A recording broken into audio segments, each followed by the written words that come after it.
My name is Menachem Creditor. It's my honor to serve as scholar in residence and rabbi for UJA Federation of New York. We bring you Torah and music, blessing, and community every weekday. We've been doing so since March 18th, 2020. Today is August 26th, 2025. That's 5.5 years of Torah every single day, of finding each other from across the world to learn Torah every single morning. Benzi and Adele, it's good to see you. Let's see who else is here, friends, so we can start the day together. It is broadcast 1375. Carolyn, it's good to see you. It is day 690 since October 7th. Let's see who else is here together to start the day together. Tara and Emily, good morning. Joyce and Amy, Jonathan and Sandy, Boker Tov. Linda and Natalia, Joyce, Amy, Boker Tov. Good to see you. Let's see who else is here. Sandy, Penny, thank you. Valerie, good morning. Ellen and Debbie, Catherine and Deborah, Arlene, Fabrice, good to see you. Lydia, and thank you for the bless you. Amy, it's good to see you too. Labriut, back at you, Joyce. Jack and Siona, Arlene, good morning. Jonathan and Deborah, Corinne, good morning. Let's take a breath, sing a bracha. Let's learn some Torah. Ya lai lai lai lai, did ya lai lai lai, did ya lai lai lai lai, ay la lai lai. Baruch atah Adonai Eloheinu melech haolam asher kiddushanu b'mitzvotav v'tzivanu la'asok b'divrei Torah la'asok b'divrei Torah hafoch ba v'hafoch ba la'asok b'divrei Torah. Didei lai lai lai lai, didei lai lai lai, didei lai lai lai lai, ay la lai lai. Good morning, everybody. It is broadcast 1375. Thank you, Penny. It is day 690 since October 7th. Sending positive thoughts, Deborah, your way as you went to urgent care and you're waiting to see the results of x-rays. Anis, or Anis, I'm not sure how to pronounce your first name. Mazel tov to your family for your granddaughter's baby naming. And thank you, everyone, for the sweet wishes for Neshama and my 7th anniversary. Today is our Shabbat of anniversaries since our chuppah. It is a powerful day on the Jewish calendar because we talk about Eglah Arufah today. Who's to say that that was planned, but it is an important day for us to consider. What is the Eglah Arufah? Well, in Parshat Shoftim, the Torah portion that we're in, we discuss the case of, we call it Eglah Arufah. The translation doesn't really do it justice, even though it is provocative to say. The translation of Eglah Arufah is the decapitated calf.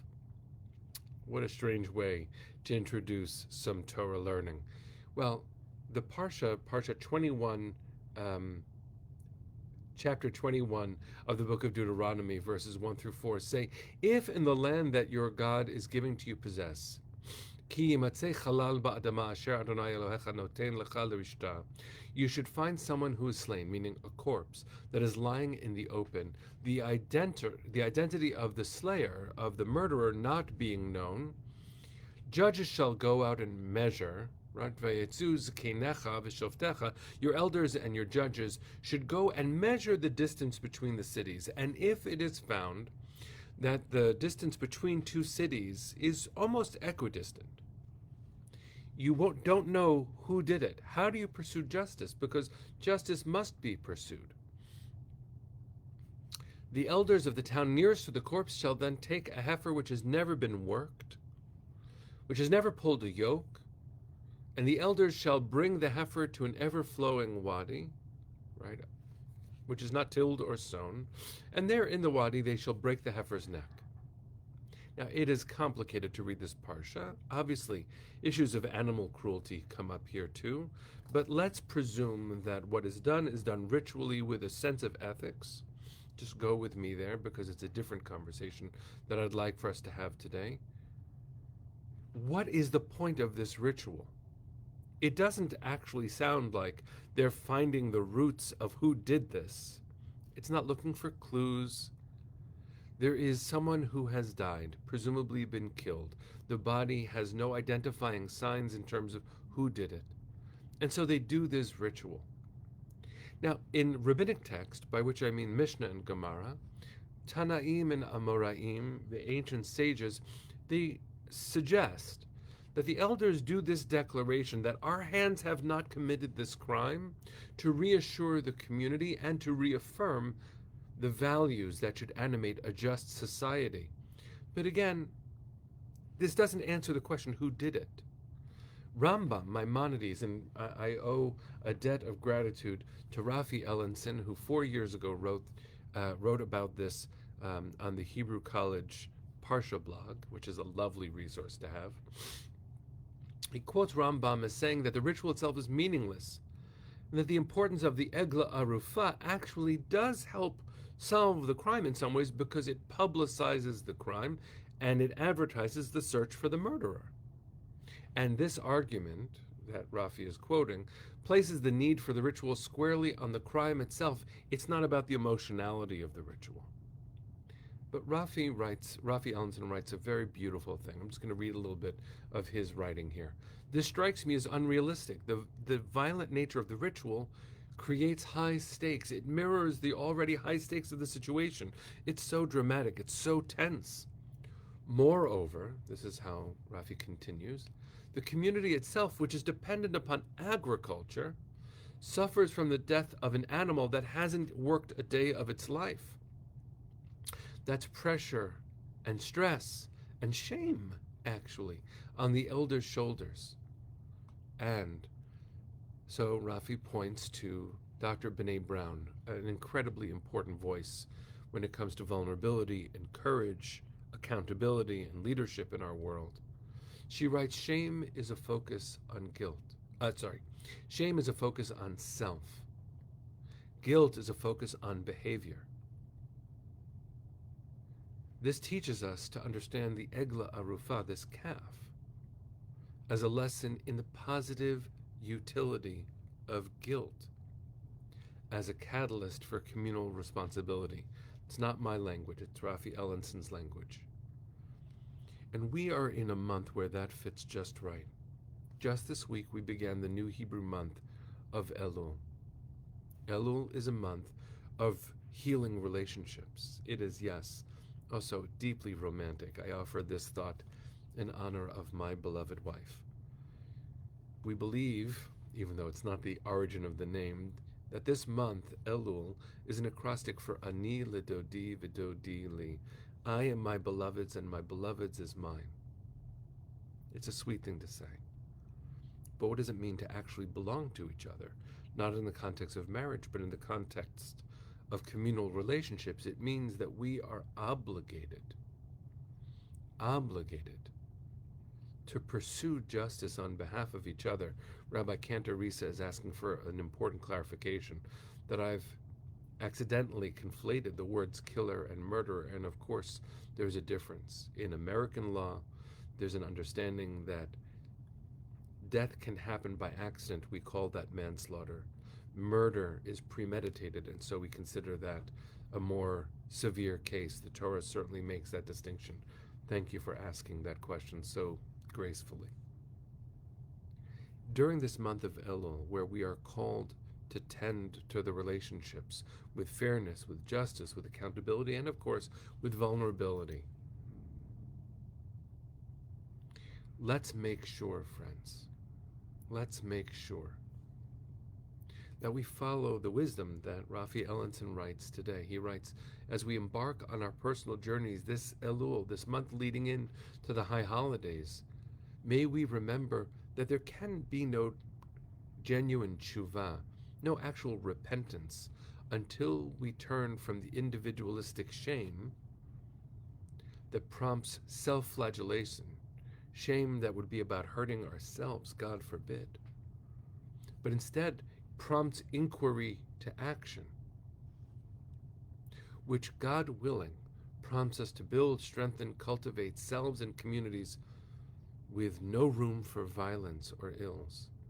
It's a chance for us to really look within and to stand publicly as we do so and say, I will commit to pursuing justice because that's what society demands. As Abraham Joshua Heschel famously said so many years ago, in a free society, some are guilty, all are responsible. The Eglah Arufah is a ritual marking all the way since biblical times that we as community have accepted responsibility for pursuing justice. Even when we know we didn't cause the problem, we are called to show up in the breach, to state that we will do everything in our power to respond to what is wrong. It doesn't mean shame. It does mean responsibility. I bless us, friends, today, to look deep within, not to hurt ourselves, God forbid, and not to feel ashamed, God forbid, of what is wrong in the world, but yes, to be responsible for it. Because we are. Because we are.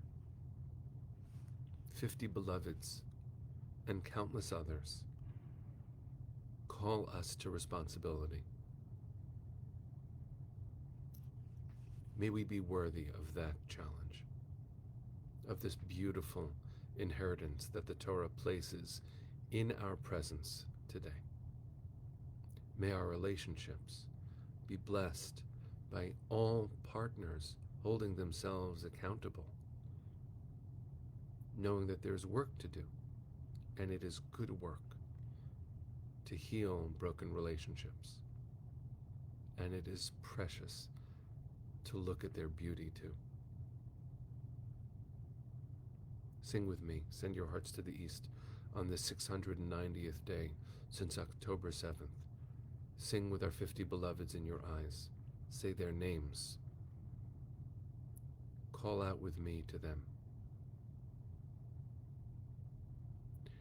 Kol od balevav penima nefesh Yehudi homia ulefatei mizrach kadima ayin letzion tzofia od lo avda תקוותנו, התקווה בת שנות 2000, להיות עם חופשי בארצנו, ארץ ציון וירושלים. להיות עם חופשי בארצנו, ארץ ציון וירושלים. Bring them home now. Am Yisrael Chai. See you tomorrow, my friends.